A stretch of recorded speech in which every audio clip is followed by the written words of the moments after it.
For those of you that don't know me, I'm Tracy Hanger. I'm the state agronomist for the Nrcs. And we're going to go over just some of the basics today, get you thinking about conservation planning and CNMPs because they really go hand in hand. So hopefully this is an overview for everyone. Everyone should have gone through the conservation planning course and probably many of you through the recent nutrient management course. So let's get us thinking back in this mode again. So conservation planning process. Oftentimes this is what we hear from people saying that they're doing the planning process. The producer comes in, says what he wants, the field office works on an application for those practices he wants. If you're NRCS, we'll rank it, we'll do the eligibility, producer calls and says that the practice is installed, we do a quick verify, payments made, and then the plan's done. That is not the planning process, and hopefully no one is working like that. So no, that is absolutely not how we should be doing things. So the planning process, everyone should have this memorized by now, especially if you took the last nutrient management class. Conservation planning process are 9 steps, NRCS 9 steps of planning. So first thing we do is we identify the problems, determine the producer objectives, whether they are financial objectives, resource-based objectives, maybe production or growth. So all of those objectives, not just his production objectives, but also everything that goes into that. We do a resource inventory. We analyze those resources, formulate our alternatives so that we can provide some variability for him to treat whatever resource concerns we found. We're going to evaluate those alternatives to see which one is best for his operation and best for the land. He's going to make the decisions on which one of those alternatives best fits, and then moving into implementation, and then ultimately, ideally, the last step would be to go back and see how he implemented and if it solved our resource concern issues. So with any planning process, it's all voluntary. The client is the decision maker. So we are there as conservation planners to provide those alternatives, but it's ultimately his decision which one of those alternatives is the best fit. It takes place in the field with the client. You can't do an evaluation if you've never been to his farm and seen his place, seen his resource concerns. It's got to be a whole picture. We can't just look at one practice or one resource concern. Everything's tied together on his operation, so we've got to think big picture. It's also site specific. What works for one farmer may not work for his neighbor. It's site specific to that farmer and to that land. Also, planning should also be progressive, thinking ahead, not just what he's doing today, but what are the implications for tomorrow. It also needs to be comprehensive, uses our partners, which is absolutely essential, especially since we're all partners and we're doing the training together, and adaptive. So this works especially well with all of the management practices. So nutrient management, for example, is you implement the plan, you see if it's working, and you make changes as you go along. So the planning process follows the National Planning Procedures Handbook. That handbook is on the e-directives, for those of you who have no idea where to find it. I keep a copy of it at my desk and on the go. So if you haven't looked through it, at least go look through it. And that's on the e-directives. So the Conservation Planning Handbook goes through the steps of planning, helps walk you through what each of those steps are, what you should be doing, how to inventory what your resource concerns are, what those resource concerns mean. So all of that is in that handbook, which you should have all learned at the class. So if you're ever wondering what goes in a conservation plan or you've forgotten, all of that is in the manual, is in the handbook as well. So there shouldn't be any excuses. It's all right there. So our main resource concerns that we address when we go out and do resource evaluation: soil, water, air, plants, animals, and humans. That's our SWAPA, that's our bread and butter. So conservation plan obviously is a full SWAPA, is what we call a resource management system. That's going to include all of the resource concerns. When we dial down into a CNMP, as we'll see a little bit later, we're focusing just on water quality, soil erosion, and air quality. Those are the mandatory resource concerns that we need to make sure that we've mitigated for.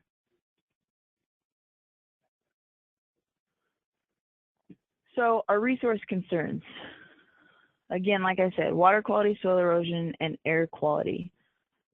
Just for a reminder, all of our resource assessments are on EFOTG Section 3. That's where our resource concerns checklist is. So water quality, what does that mean? So we're looking at nutrients, organics, sediment in the surface or groundwater that animal feeding operation could potentially affect. Soil erosion, which is all types of soil erosion. Not only is it contributing sediment, but our nutrients are often attached with any of our soil movement. And then air quality. This is air quality not just for the facility side of things, but also the land base. So when we look at our resource concerns checklist, when you go through the planning process, you've got soil erosion. Here's an example: sheet, reel, and wind. Your basic screening to identify, is there even a potential for this resource concern to be out there?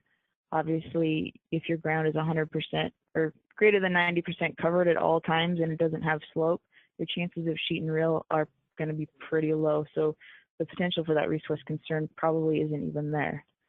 Although if you do have that potential there, that's when you go to the assessment level and you actually need to evaluate, do some better inventory, do some assessments. For sheet and reel, obviously we have our predictive tools, which is Russell 2 for sheet and reel and WEPS for wind. And then with the new release of the integrated erosion tool, it runs both of those in the background. So you're still using those tools, you're just running them together. And so that is also appropriately can be used. So another example, especially with CNMPs that you'll see, is water quality. Again, is there even the potential for the concern to be there? So if you're working with a producer that does no nutrient applications on their land base at all, then on that field, there probably wouldn't be a nutrient concern. But if the concern is there, then we need to go take a step farther and do some more assessments. So we've got our water quality tech note 1, 2, and 3, of course, for Washington, as well as checking his nutrient budget, making sure he's actually budgeting, and any other conservation practices maybe he's already using to mitigate for that. So those are just a couple examples. So when we're doing our conservation planning, our conservation practice standards are all on EFOTG Section 4. Some other good things to use would be our tech notes. So we have state tech notes, and those are in Section 1 of the EFOTG. Occasionally you'll get, Washington may have a variance to a national conservation practice that isn't exactly how national wrote it. And if there are any variances, you know, if you get a copy of something that somebody says, hey, this is a variance, it's not official unless it's on our EFOTG, and we maintain copies of the approved variances with those practices. So unless it's on the EFOTG, it's not official. And then again, there's not just variances, but occasionally there will be interim conservation practices, and those are temporary practices for 1 to 3 years to see if they're going to work. Currently, I don't think Washington is using any interim conservation practices, but that's a term you should just be aware of. And then not only state tech notes, but there's also national tech notes, and those are found on the e-directives. So your two go-to places for our planning resource concerns checklist and all of that technical information on the state level is the EFOTG for Washington, and then our national documents are on the e-directives. So this is very important because all of the planning and application must meet technical standards and specifications that are found in that field office tech guide. So if you're using a practice, conservation practice to mitigate for a resource concern, unless it's built to that standard, it's not properly potentially being mitigating that resource concern, and we can't stand behind it.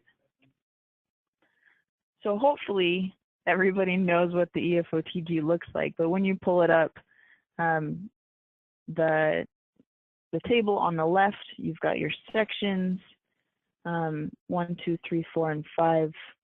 Your primary section 1 is for technical information. Section 2 will have additional conservation planning physical effects. Actually, I lied, that is in section 5. Section 3 is resource concerns checklists and other planning information. Section 4 is practice standards, and then that section 5, like I said, is the conservation practice physical effects. So section 1 and section 4 and 3 are probably your primary ones you're going to use all the time for any of your planning information that we'll be using in our class coming up. So e-directives, this is what e-directives looks like when you pull it up, and you can see on the left technical notes. Those are where the national technical notes can be found. And then handbooks, that's where you would find the National Planning Procedures Handbook.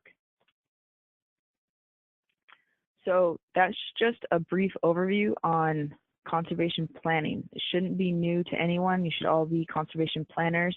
But are there any questions so far on just conservation planning, maybe in your regular conservation planning that has come up in the past few months? No questions? Okay. So the next thing is to tie conservation planning in with the CNMP. So a CNMP is just a component of a conservation plan.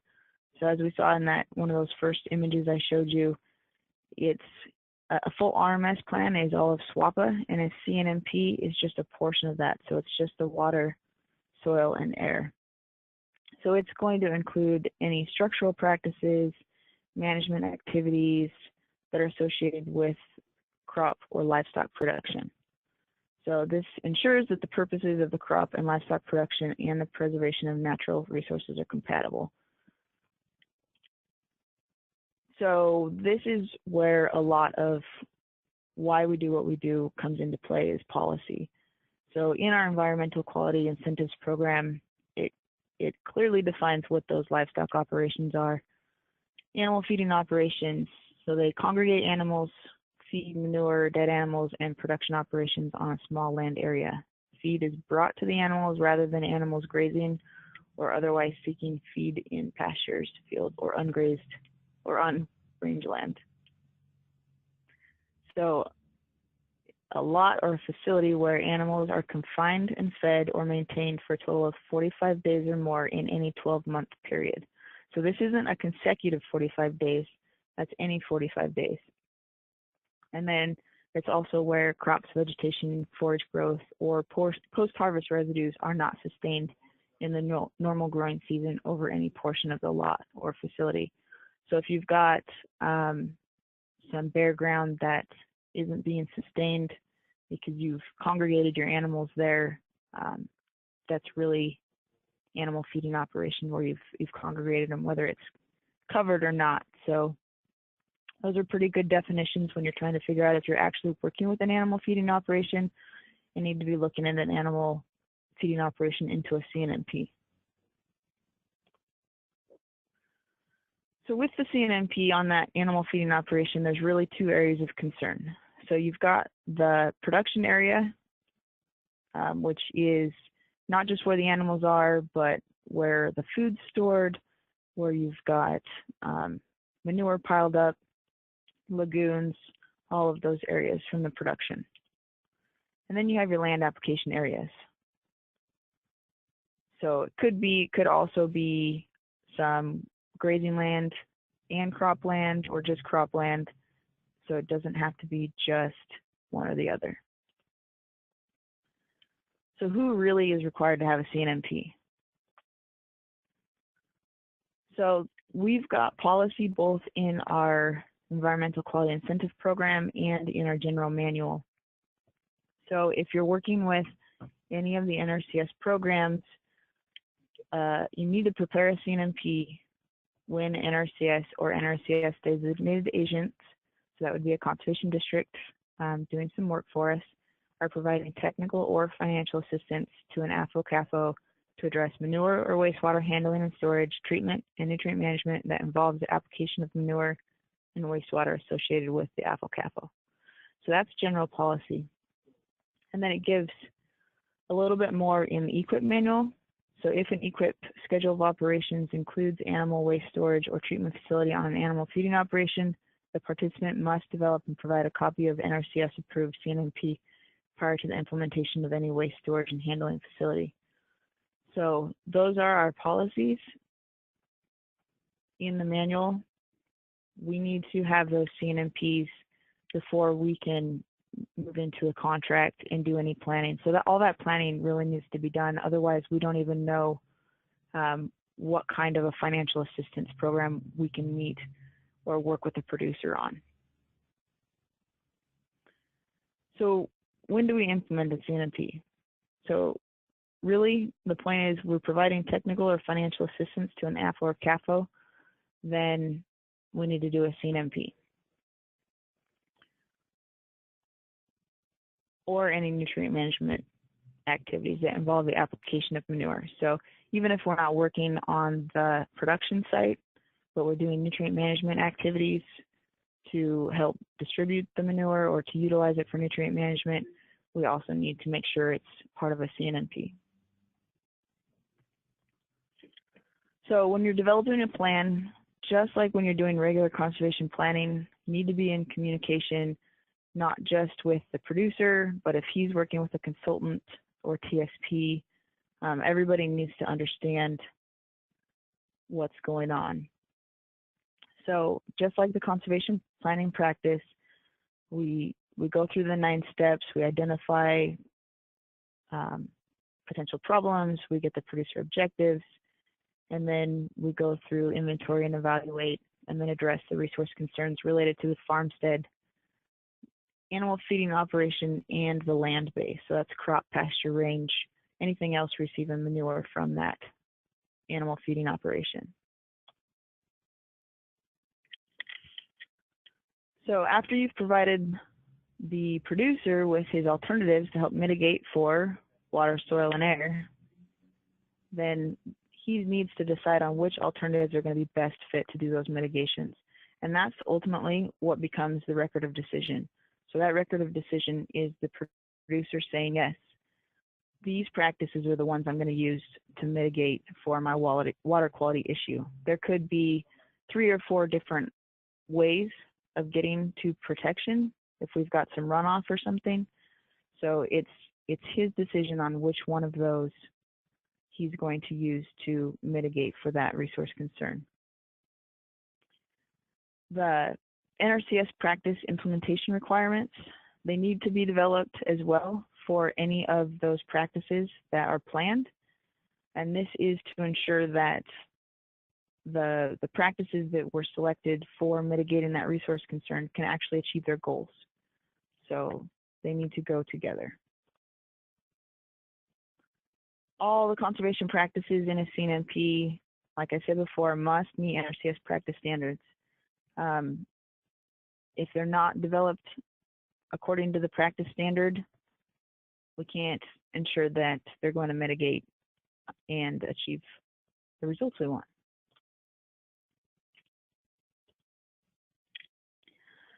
So although we focus on water, soil, and air, sometimes there are secondary practices that are maybe not directly related to prevention or slowing maybe sediment moving directly off the field on the edge of the field, but some practices are absolutely just as important in mitigating those effects. An example would be prescribed grazing. If he's overgrazing and we're getting not the proper amount of production, so then we're getting soil erosion and we're getting runoff, then obviously that can help be fixed by doing some prescribed grazing. Same with irrigation water management. If he's over irrigating and pushing nutrients either over the surface or through the ground, again, maybe not one of those first ones you think of, first line of defense, but they're absolutely just as important. So if you have secondary practices that are needed to achieve your resource concern mitigation, absolutely make sure that they're included in the nutrient management plan for that facility. So what is in a CNMP? There's 3 main sections. So first off, you've got a signature page, and this is the producer signing and saying, yes, this is the plan that I've decided on. These are my record of decisions, and this represents everything that I'll be doing or that potentially I'll be doing moving forward. So this is just the plan. This isn't him implementing it. So the first main section is the animal feeding operation, the production area. The second section is for the land-based, and that's going to include any crop, pasture, range. And then the third section, that's the nutrient management 590 standard for any of the land application of any of the manure or nutrients.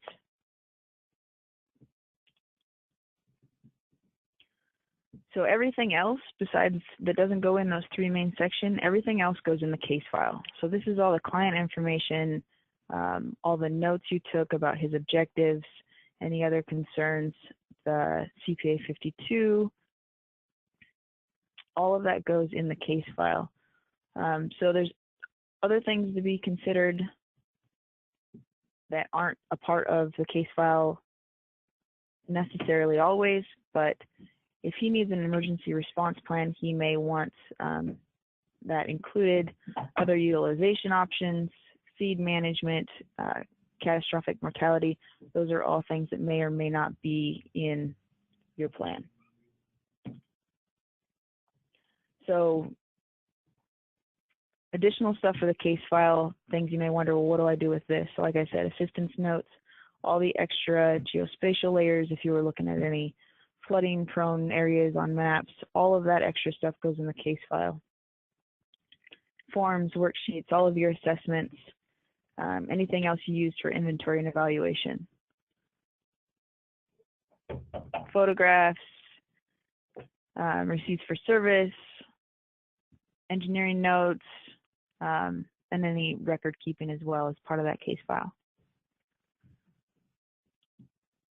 So basically, the majority of all your inputs, inventory and evaluation that you used is going to go in the case file. So it's probably going to be fairly large. So just a couple key points to remember, just like regular conservation planning, it is the producer's responsibility if he needs any permits and release of information. So especially with the non-point permit, it's very important to know that we do not do any of the preparation for documents for any of those permits. It's his responsibility to do all of those, to submit those, and to ensure that what he's doing is in compliance with those permits. So a little bit more on implementation and follow-up. Nrcs, we can't release any farm-specific information to regulatory authorities. So when you're working with a producer, Nrcs folks, that's important to ensure that they know that we don't just hand over their plans. They are a protected document. Specific written permission from a landowner and the decision maker is required before we can release any of their information to USDA or even non-regulatory entities. So if they've hired, for example, a technical service provider to do some work, or an engineer that they ask to come in and get some information, no matter who it is, we can't release any of the information unless we have it in writing from the producer that we can release it to that individual. All the practices in a CNMP must be implemented by the end of the contract. So this is especially important for those of you working with financial assistance with Nrcs. So whatever goes into that CNMP plan has to be completed by the end of that financial contract, whether it was paid for or not. So for example, if some fences, access control was required to put in to keep the cows out of maybe a surface water area, and that the producer wanted to just put in some fence himself, didn't want any cost share for it, doesn't matter if he has cost share for it, it has to be installed before his financial contract can be completed. And again, just to reiterate, soil erosion, water quality, and air quality are those resource concerns. They have to be adequately addressed. So we need to make sure that enough practices, or the correct practices, are in place in the plan, identified in the plan, to mitigate for those resource concerns. And then, as always, even with regular conservation plans, implementation, record keeping, and operation maintenance is the responsibility of the producer. So we can put the plan together, and it's our responsibility to make sure that that plan meets our objectives of treating water, air, and soil, but ultimately it's up to the producer to implement that. So when you're putting it together, some of the things that you may use, you may or may not be using Customer Service Toolkit. It's not essential. For any of your plan maps, you can use ArcGIS or any other mapping program. You may or may not be using MMP, the Manure Management Planner. Just a side note, the Manure Management Planner is the official planning tool for Nrcs. That doesn't necessarily mean you have to do it, but that's just to know that that's where Nrcs, that's the tool that they spend the money on to make sure that it's updated. So you can use other ones. Nrcs just doesn't financially or technically support any of maybe ones that you've developed or side ones. So they may become outdated, so just be aware of what you're using. So the Geospatial nutrient management tool, and you could have, like I said, any other nutrient management tools that could be used as long as they're accurate and they're achieving your goals. So some of the big points just to take home: CNMP is just a subset of conservation plan. It's just for animal feeding operations for apple-capos. So it's not any big scary thing. You follow the conservation planning process. We're just focusing a little bit more specifically on different types of operations, those apple-capos, and for a smaller subset of resource concerns.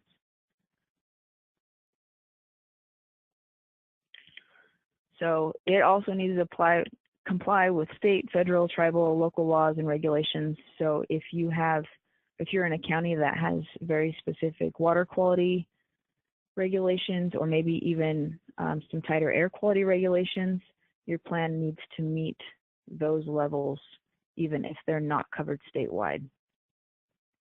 And then apply nutrients according to the 590 standard, that last section of the CNMP actual plan. That's very important that that is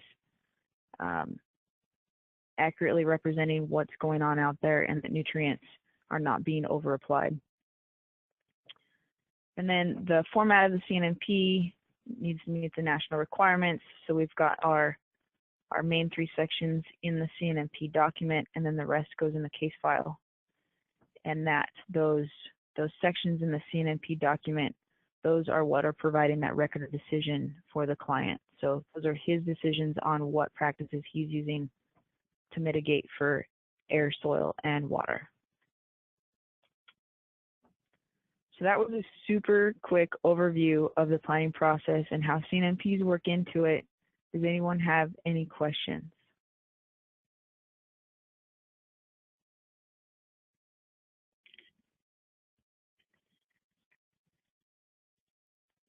this, folks, you can either unmute your phone and ask a question or put it in the chat box. Tracy, there is one question in the chat box that says, to get it right, the CNMP only focuses on a feeding area of a farm, not the entire farm, question mark? No, so the CNMP focuses on any area of the farm that have to do with the animal feeding operation and those nutrients coming off of the production area. So you've got your feeding area, any of your waste storage, any of your housing for your animals, and the land application areas. So anything that has to do with your animal feeding operation and the nutrients coming off of it have to be included in your CNMP.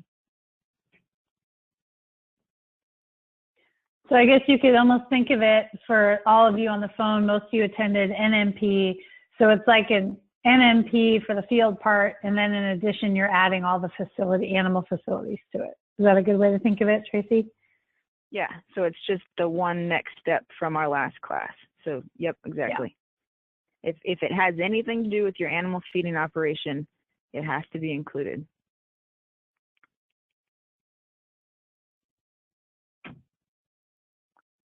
Other questions from folks on this section so far? Again, feel free to put it in the chat box or just unmute yourself and ask any questions.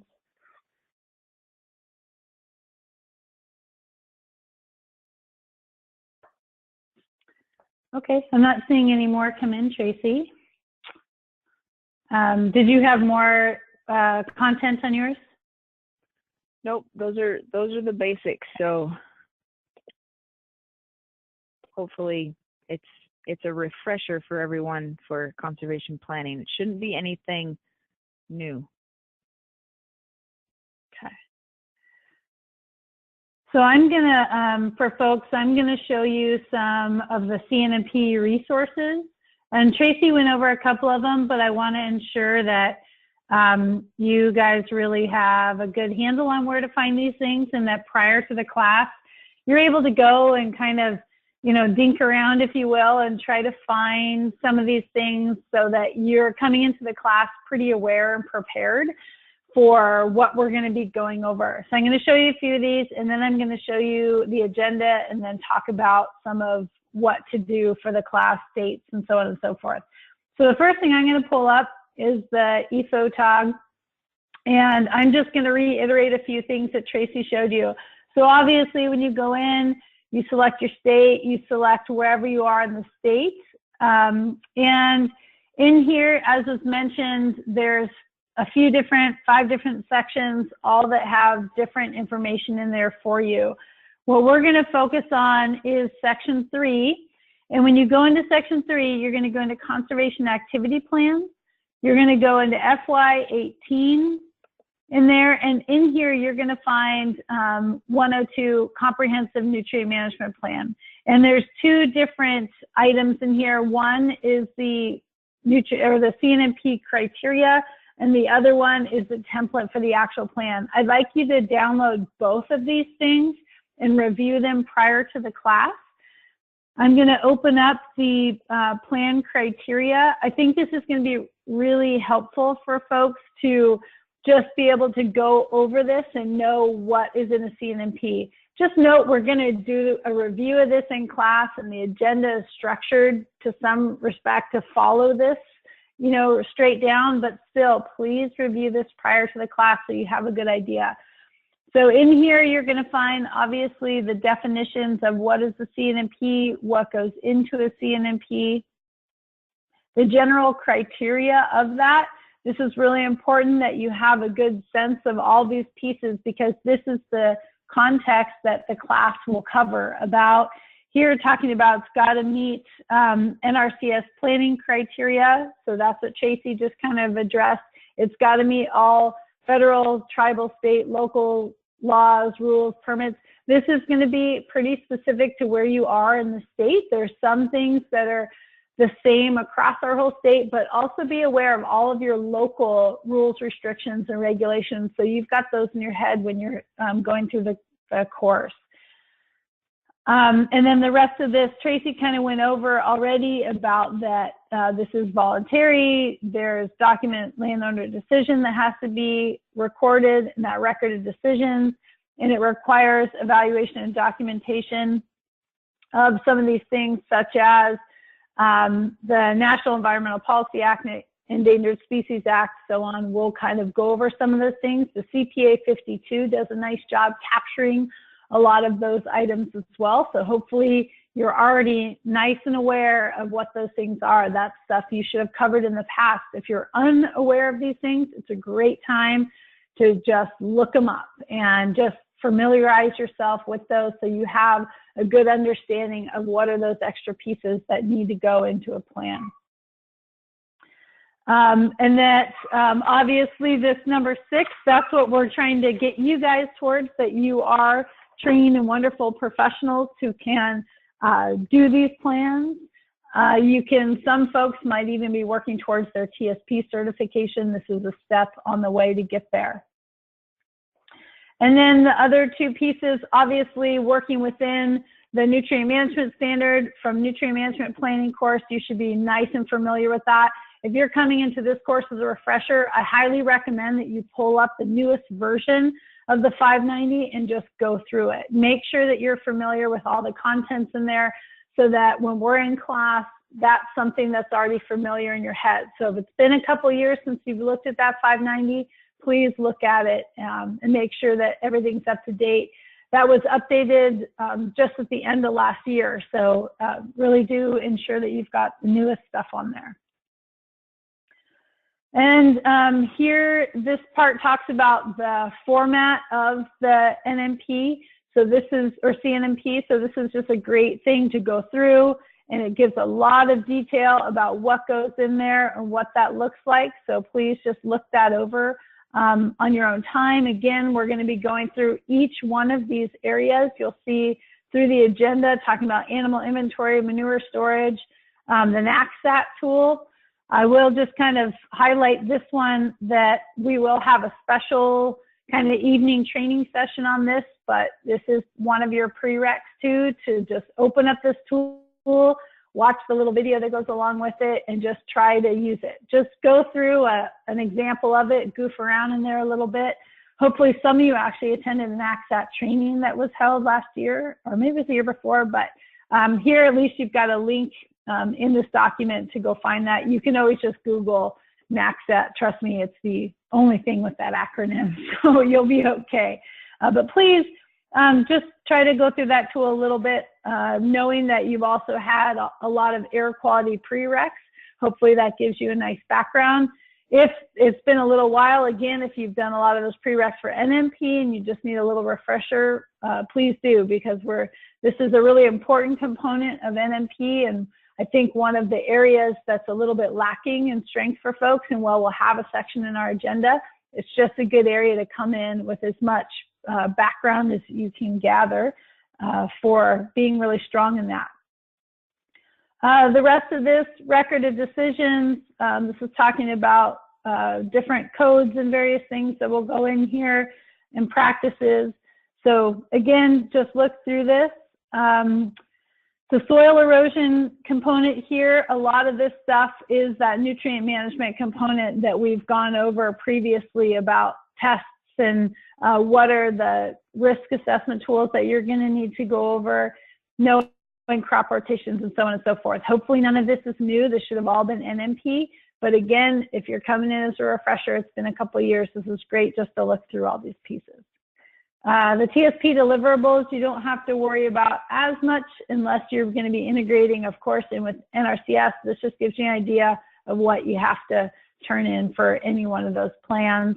So it just helps you understand a little bit what goes into there.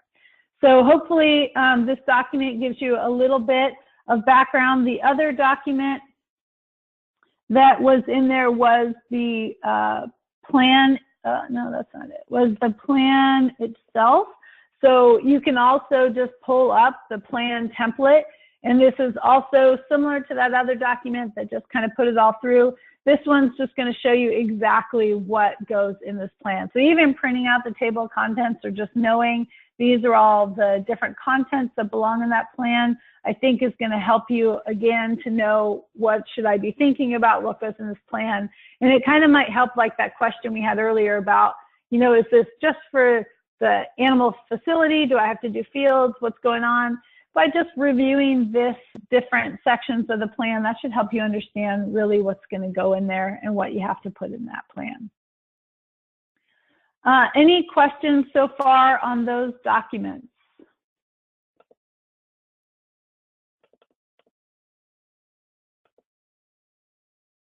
Okay, hearing none. And by the way, if you're talking and we're ignoring you, it's probably because your phone's on mute. So just a reminder to take it off mute.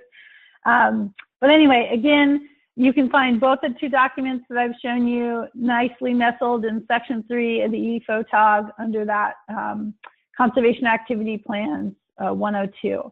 So another, and by the way, we will also send these docs out to you so you have them, but please, I recommend going into the ePhotog and finding them so you really get familiar with there. There's such great information in there for you.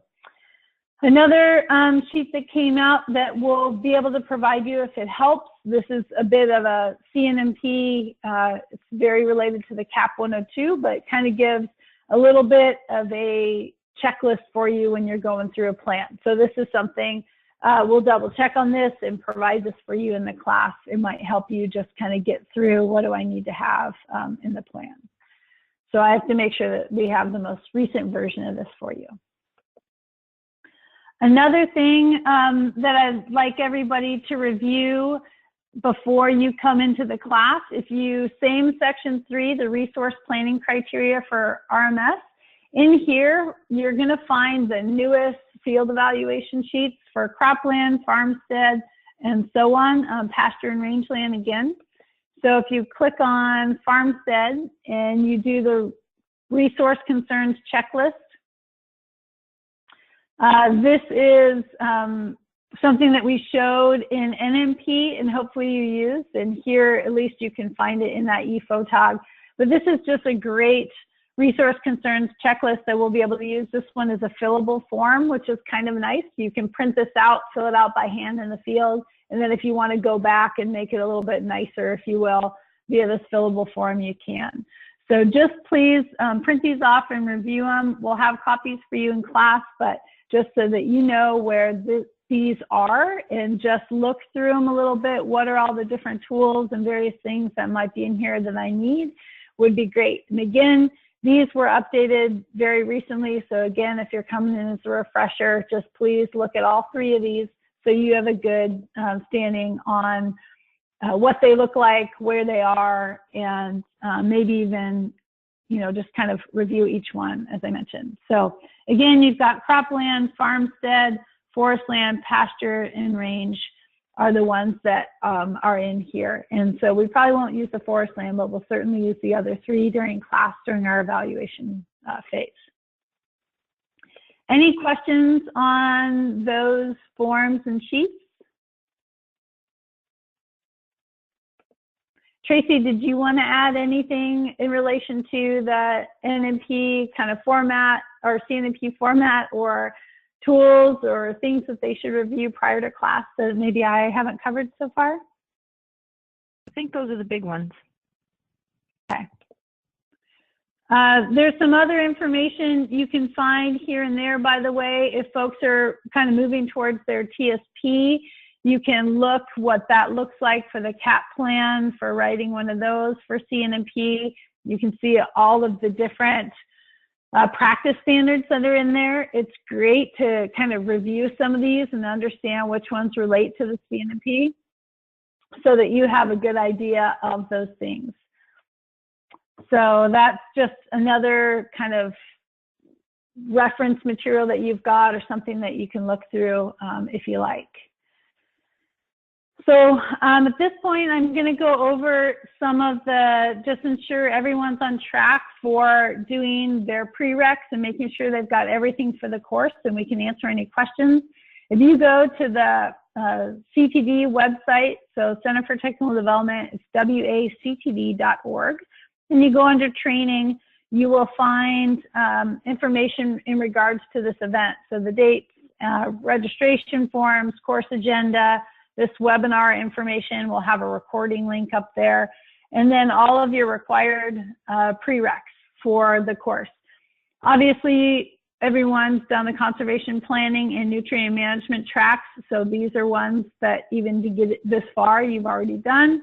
And then you've got these others that are going to be required that hopefully you're in the process of working on. Just remember that all prereqs are due by April 6th. So we want to ensure that you're coming into the course with all these prereqs completed and that we verified that to get you in. There's also some recommended AgLearn modules. These are just ones that are new and really great. These are some of the new water quality ones they have. And we were introduced to those in the NMP class. A lot of that material was shown. These are relatively new and they're awesome. And I highly recommend that you do these, especially the nitrogen and phosphorus ones. It just gives you such a much better understanding of this. And like NMP, if you were there will be quizzes, and the nitrogen cycle might come up in this class again for bonus points. So just remember maybe to review those. And some recommended webinars by the Science and Technology Center. They have more stuff in there than you probably ever have time to review, but they've got one on the CNMP plans and planning process using MMP. So if you are going to be doing using MMP as your means for doing planning, as Tracy mentioned, this is a very good webinar to watch just so you know what you're getting into and how to work through training and understanding how to use that. And then we do request biosecurity basics for farm visits. We'll do a little bit of that in class, but please come to class knowing how to keep your boots clean and so on and so forth. So we will be going out to farm, and so we just want to ensure that everyone is up on that biosecurity. So any questions in regards to prereqs and or issues? I know a few of you have already, let us know you're having some challenges even getting into AgLearn. Hopefully that's something you're working out. If you are having challenges with AgLearn and getting in there, let myself or Tracy know, and we can work with you individually and or just give you the right guidance. On the CTD webpage, you'll find some information in regards to AgLearn and potentially how to work through some of those issues for you. But other than that, are there any questions about any of the prereqs?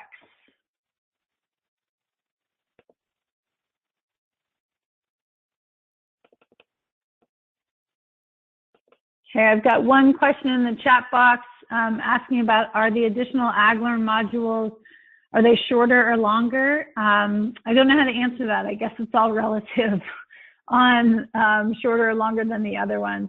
I think if you just go into each one, it tells you how long they are. If you just go into AgLearn and check that out. So I recommend that, since that kind of shorter versus longer is kind of all relative, but I don't think they're, 10-hour extra AgLearns at all. But I would definitely suggest not waiting until April 6th to do them all. Yes, please. Yeah, that's another good point, is please get started on these prereqs now. Some of them are only maybe about an hour-long webinar style. Others are a few hours just to get through it, depending on how quickly you get through it, how well you already know the material. So please get started now on your prereqs and just slowly but surely, chew on them as you get to that April 6th deadline to get them all in.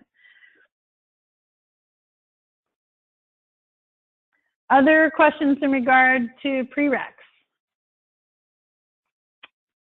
Let's see, I've got another question in the chat box here.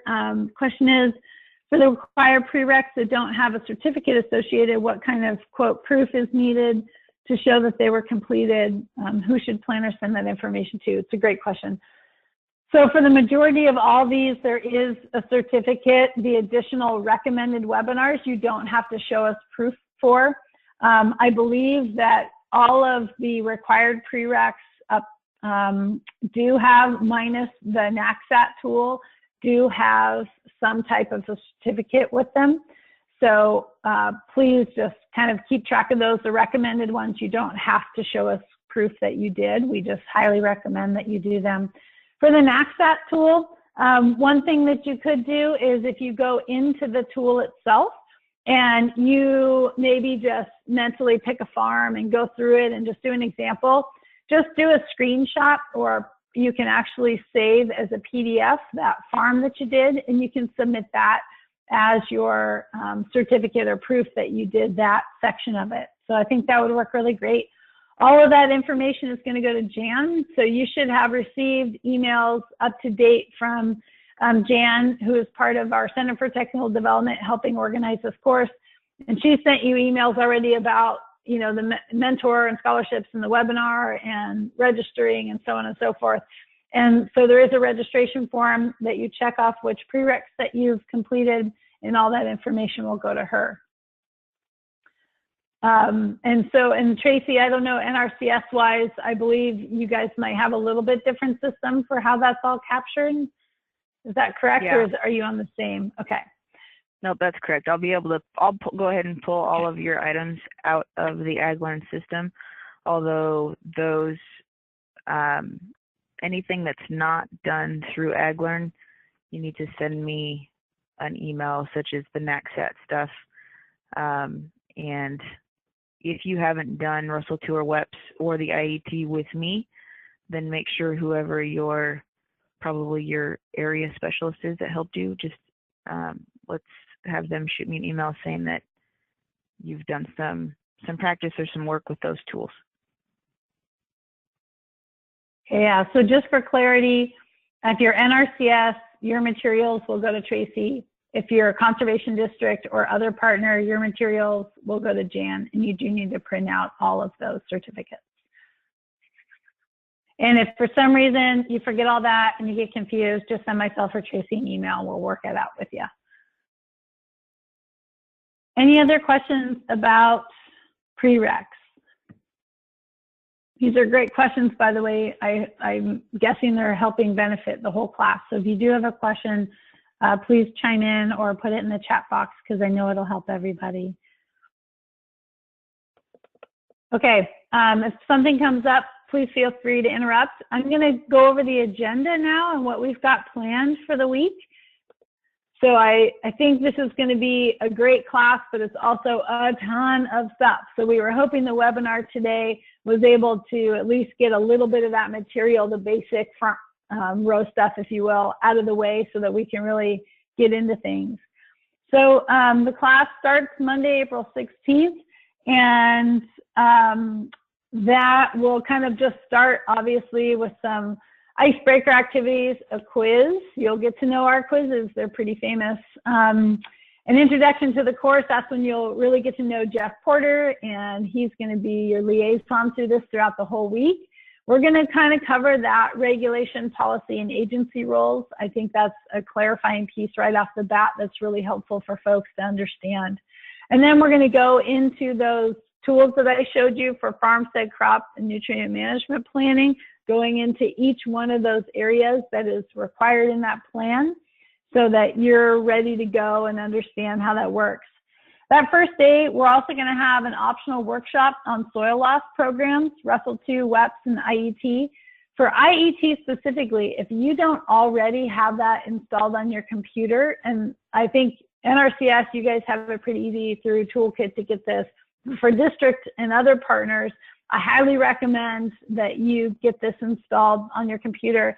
And you can go to the web, and if you Google the NRCS or Integrated Erosion Tool, which is IET, you can find some great information. You can find the integrated tools for like the code and how to install that. So here's all the links to get that in there for you. And more importantly, there's a great YouTube video on this that will help you kind of figure it out and get rolling on there. So this was also recommended by one of the folks who's in this class that went to boot camp and had an introduction to this and said this, it's a 10-minute YouTube video, was pretty helpful on how to get this in and what it is. So I highly recommend you do that prior to class. And then when you come to class, you will be able to get about an hour kind of workshop from Tracy on those various tools. And then that first night, just an optional group dinner for everyone. Just that's that first night. Let's all go out, get together, get to know each other, and hopefully that kind of gets us going. So just quickly on the rest of this, on Tuesday in the morning, we're going to have a kind of bus tour and just drive around Whatcom County and the local agriculture just to get you acclimated. I know there was a comment in our nutrient management class that people really appreciated seeing other areas and understanding the agriculture a little bit better. And then this also hopefully will set context for when we go out in the field later that, you know, if you're from the east side or you just work with, you know, little beef farms or horse farms or something else, coming out here and just seeing our ag grass and silage corn and, you know, dairies and so on and so forth, it's just a little different. So we hope that's fun, that we get to kind of go around and give an overview and answer questions and talk about planning and context. Should be a great intro for everybody. And then it just kind of jumps right into following along, as I mentioned, the CNMP format of what is the signature page, how do you do the farmstead, kind of overview and all of the different pieces that fall into that area. And same with section 3, crop, pasture, and rangeland. So all the different very kind of systems and land application logistics and so on. So all the pieces that fall into there. That Tuesday, again, after class, there'll be a 1-hour optional workshop on that NACSAT tool. So going over, I'll pull it up, I'll go through it all, I'll be able to answer questions for you because this is a tool you're going to be required to use for putting together a plan if you need to do that, and or any other CNMP you go forth. This is just a really good tool that's pretty darn easy to use for anywhere you're at, any type of animal operation.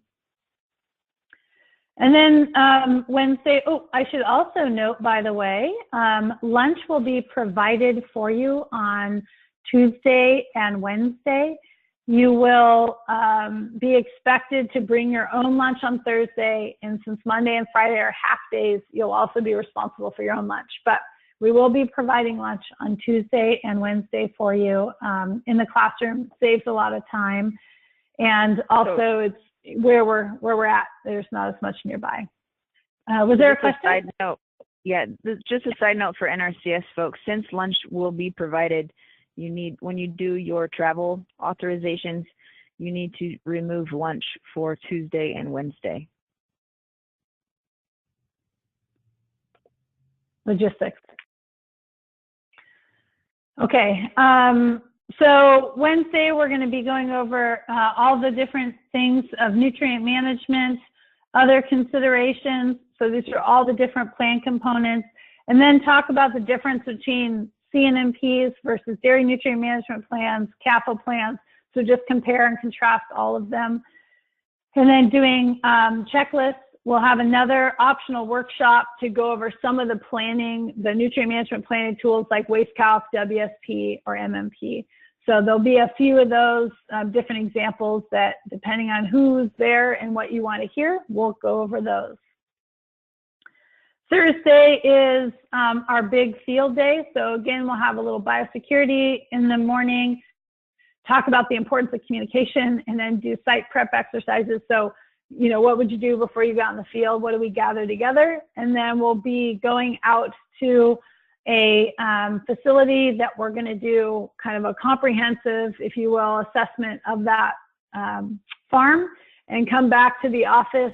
And then you're going to work on your class CNMP example. So you have the opportunity to go out, do all this field collection stuff that you've learned about all week, put it all together in a group kind of exercise, and then present that back to the class on Friday. So hopefully that will be kind of a learning exercise for everybody. Hopefully it's also kind of fun to put all that, and then Friday you're out. So it's going to be a very jam-packed week, a ton of information. So that's why we really wanted you guys all prepped and had as much background going into it, so that you don't have to backtrack too much, so that everything you learn, you already have a good foundation that it's building upon. Any questions about the agenda or anything we're going to be covering that day, or that week, I should say? Nicole, just a side note on the IET, you guys also have the instructions information and the base files on your guys' CTD website. Yes, thank you. It is all there as well. Mm-hmm. That is, yeah.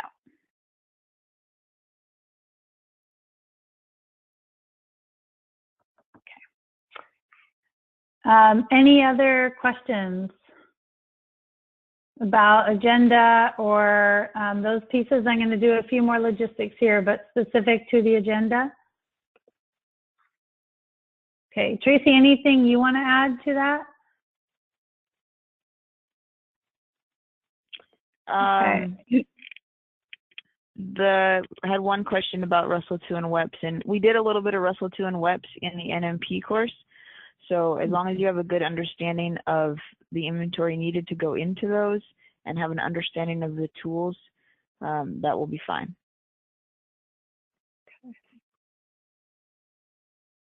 And then if I'm correct, I think, Jeff, if you're on this call too, did you want to add anything or put any words in here? I'm fine. This is I'm really excited about it. I'm looking forward to coming out, and we're just going to have a great time with it, and we're going to learn a lot while we're out there. So you've set up a great agenda, and I'm here to help in any way that I possibly can. So I think the opportunity to come out and work with everybody there. Great, thanks, Jeff. We're excited to have you out. We're all pretty lucky that you're going to be the instructor for that week.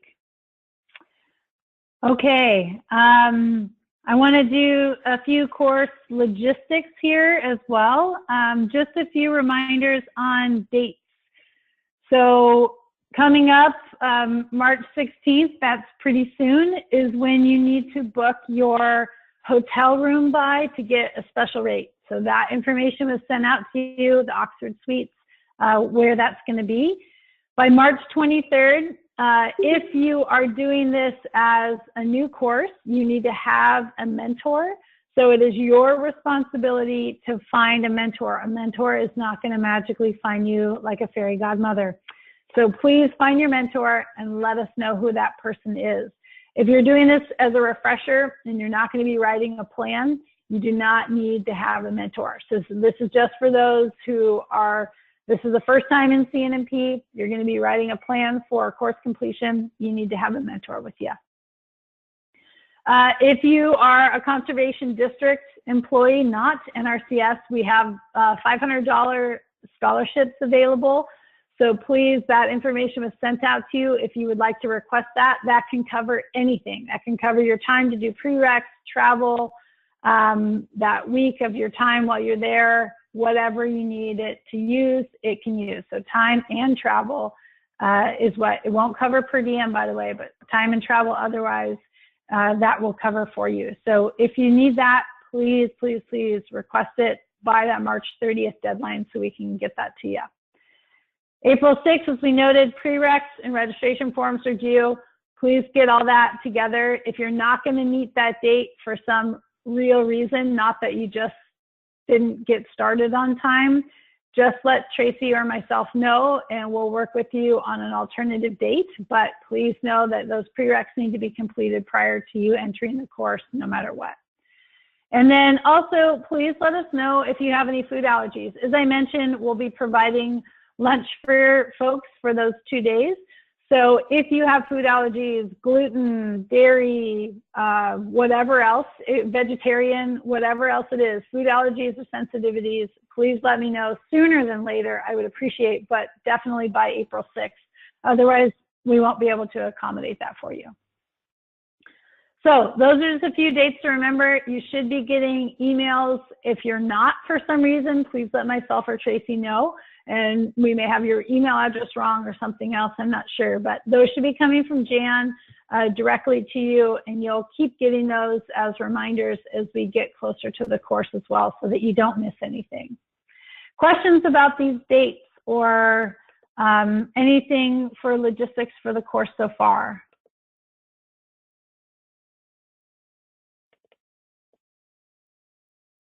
Okay, a few other little reminders for the course. We've got a little bit of a what should you bring to the course, and again, this will be sent to you, but I just want to put it out there for you as well. Please remember, bring your laptop. So we will be doing exercises, and you've got that class exercise. So please have a laptop or something else, a tablet, whatever you use, that you can do a little bit of work. Bring muck boots. Please bring them clean if you can. Again, for that biosecurity, we'll be going out to a farm, so I appreciate it if you had clean boots with you. A water bottle, snacks, whatever you need to keep yourself satiated for the couple hours that we're out there. Rain gear. You are coming to Northwest Washington, where it does rain a lot. And in April, it could be beautiful, it could be gross. Either way, we're going out in the field. So please bring appropriate rain gear with you, clipboard, writing utensils, whatever you need to take notes out in the field. A lunch, as I mentioned, for that Monday and Friday, you're on your own. And then that Thursday, just bring some type of a bag lunch with you that day. We'll be kind of eating out in the field or on the bus on the go. So have that together.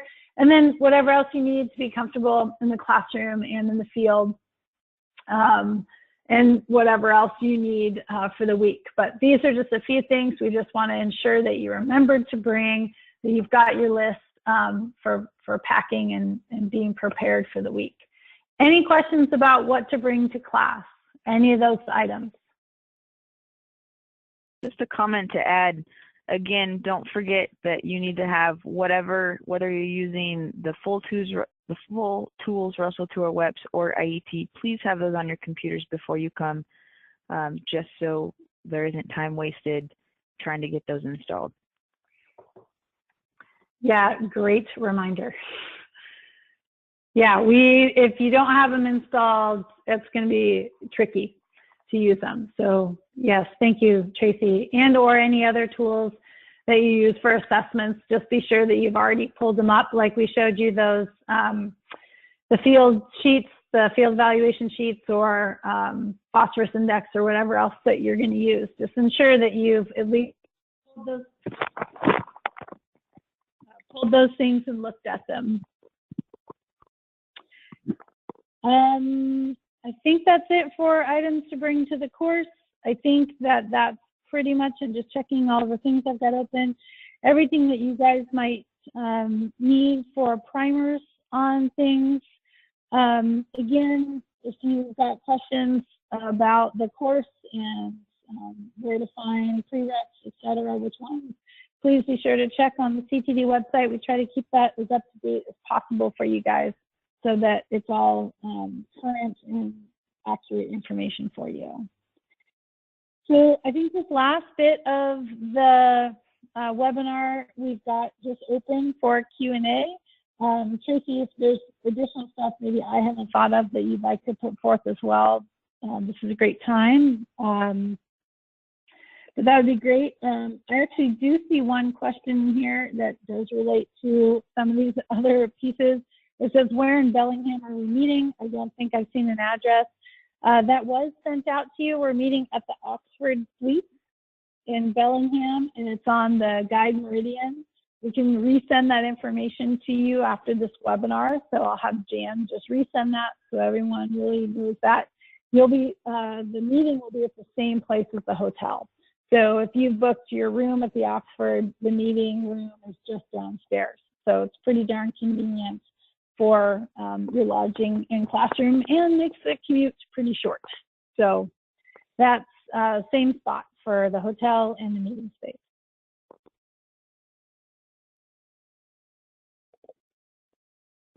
Any other questions? Or Tracy, did you want to add anything else? I don't think I have anything else, but just notice on the agenda, we start the day every day with a quiz, so no surprises. No surprises. The quizzes are meant to be fun and to reinforce information that you've learned the day before and just really help you through things. So I think we did get a lot of great feedback from our NMP class that was pretty darn helpful. Yeah, and please, if you guys have questions about any of the content we went over today, or just questions about the class, please feel free to send Jan or me or even Nicole a note, we'd be happy to help answer any questions. Mm-hmm. There was one question here that says, from the farm I'm working with, what information should I collect and bring to class? For CNMP, you don't need to bring any information about the farm that you'll be working with to write your plan. I do appreciate hey, Nicole. the stuff as a reminder. Yes. I can barely hear you. Oh boy. Okay. Is my audio yeah, that's better.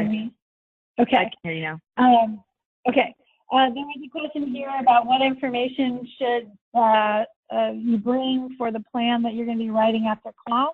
You don't have to bring anything, so we won't be working on your individual plans in this course. We'll just be working on kind of our group site visit that we go to.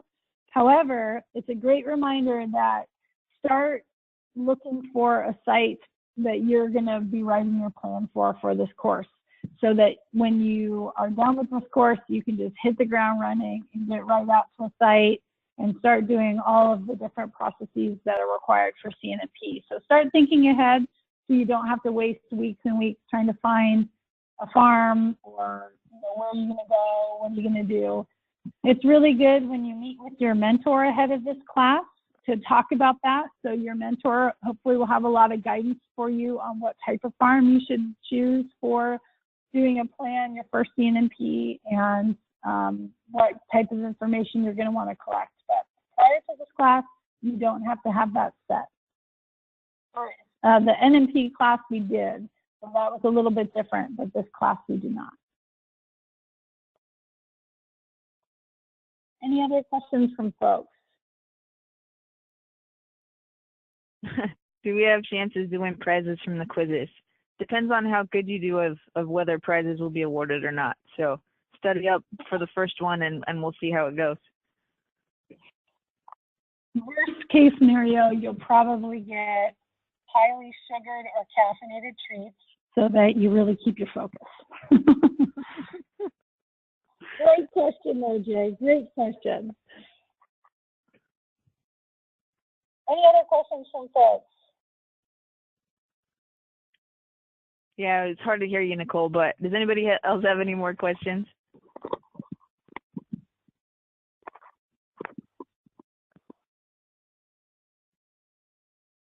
Okay. I'm not hearing any. Yeah, hearing none. Can you hear me okay right now? It cuts in and out. Okay. Hopefully this is a little bit better. Yes. Okay. So hearing no more questions, as Tracy said, if you do have any that come up, please contact one of us directly. For NRCS folks, I would just suggest Tracy directly. For Conservation District, me directly, just because you have a little bit logistics on either end. That might be your question. And look forward to seeing more emails from Jan with.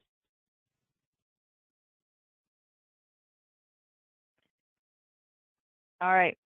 Nicole has completely cut out, but make sure you guys keep an eye out for emails from Jan. All of the main course content will be coming from her. So if you haven't received any emails from Jan, please contact me or Nicole right away. And we thank you guys all for being on the line today. Have a great day.